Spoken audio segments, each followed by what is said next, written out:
আনন্দ বাংলা, আমরা নিরপেক্ষ নই, মানুষ ও সমাজের পক্ষে।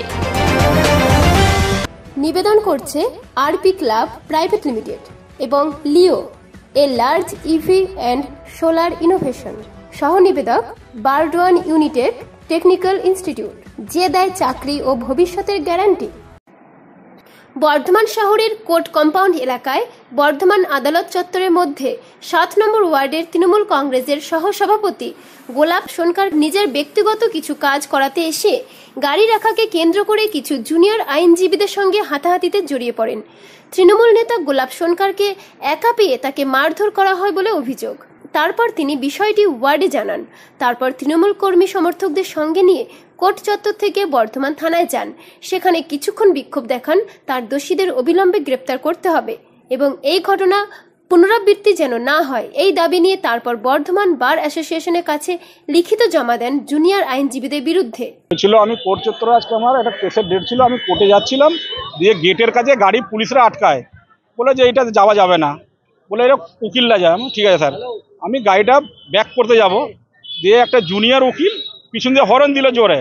হর্ন দেওয়ার আমি গাড়িটা সরাবার আগেই ও দ্রাম করে এসে মেরে দিল। মেরে দেওয়ার পর ও বেরিয়ে চলে গেল। দিয়ে আমি ওকে ধরলাম, দিয়ে আমি বললাম তুমি মেরে গেলে তুমি কিছু বললে না, তুমি গেটের কাছে দাঁড়িয়ে আছো কেন? আমরা গেটের কাছে দাঁড়িয়ে আমি পুলিশের সাথে কথা বলছি, পুলিশ আমাকে আটকিয়েছে, আমি তার জন্য কথা বলেছি। দিয়ে উল্টোপাল্টা কথা বলছে, আমার ভাই তুমি উল্টোপাল্টা কথা বলছো কেন? দাঁড়াম করে আর 10-15-20টা আরও জুনিয়র উকিল আরও উকিলরা সব ওর হয়ে কথা বলতে লাগলো। ও ওই সাপোর্টটা পেয়ে ও হাত চালাতে লাগলো। দিয়ে সিসি ক্যামেরা আছে ওখানে, আপনারা খুলে দেখুন যে আমি ওকে কলার অবধি ধরিনি, গায়ে হাতের একটা কথাও বলিনি ওকে। ওই উকিলের সাপোর্টে ওইটাও করলো। ওই কোর্ট জুনিয়ররা ছিল, জুনিয়র উকিলরাই সব এগুলো করছে। কোর্ট চত্বরে আপনারা ইনকোয়ারি করুন, এটা একটা কেস নয়, অনেক কেস এরকম ওরা ঘটায় ওখানে। নাম বলো। সুবিদ মন্ডল, ওর নাম হচ্ছে সুবিদ মন্ডল, শুভজিৎ মন্ডল, সায়েন্স সেন আর রানা। ওইটাই তো আমরা বললাম যে দাদা আমাদেরকে নিয়ে চলে, যদি আমরা কোর্টে না আসি তাহলে আপনারা এখানে কি করবেন?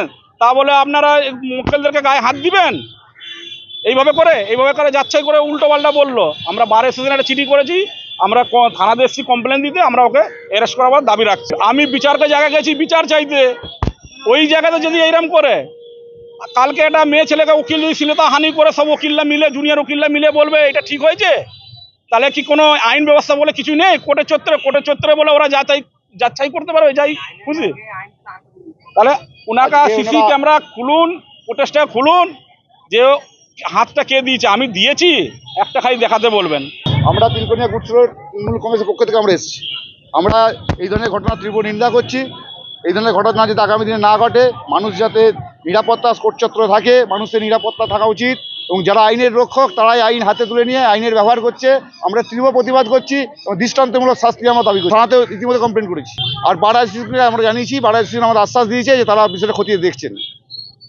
জায়গা ওখানে সবাই বিচারের জন্য যায়, যে না ওইখানে গেলে মানুষকে যদি মানুষ মারে তাহলে কোথায় যায়? সে থানা যাবে নাহলে কোর্টে যাবে। কেন যায়? যেন আমরা ওখানে যে বিচারটা ভালো পাবো। এবার যারা বিচার করে তারাই যদি নিজের হাতে আইন তুলে নিবে, তাহলে আমরা কার কাছে যাব? একটা উকিল হয়ে ফট করে গায়ে হাত চালিয়ে দিচ্ছে, ঠাঁসা চালাচ্ছে, হ্যাঁ, এইগুলো কোনো কি মানে উচিত তো নয়।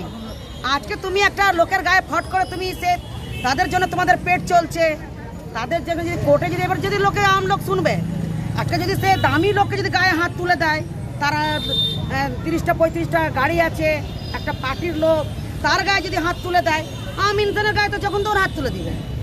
একটা আম ইনসান যদি কোর্টে যায় যখন তোর হাত তুলে দিবে, তার কিন্তু এখানে প্রতিবাদ করা দরকার। তাদের আরও উকিল ছিল, তাদেরকে প্রতিবাদ করা দরকার, কিন্তু সে প্রতিবাদ না করে ওরা আবার উল্টে লেগে যাচ্ছে ঝামেলা। কি চাইছেন আপনারা? আমরা চাইছি ও যেমনি মানে দোষ করেছে, আমরা থানায় এসেছি, ওকে গ্রেপ্তার করা হোক, যা শাস্তি দিবে আইনের মতন দিক।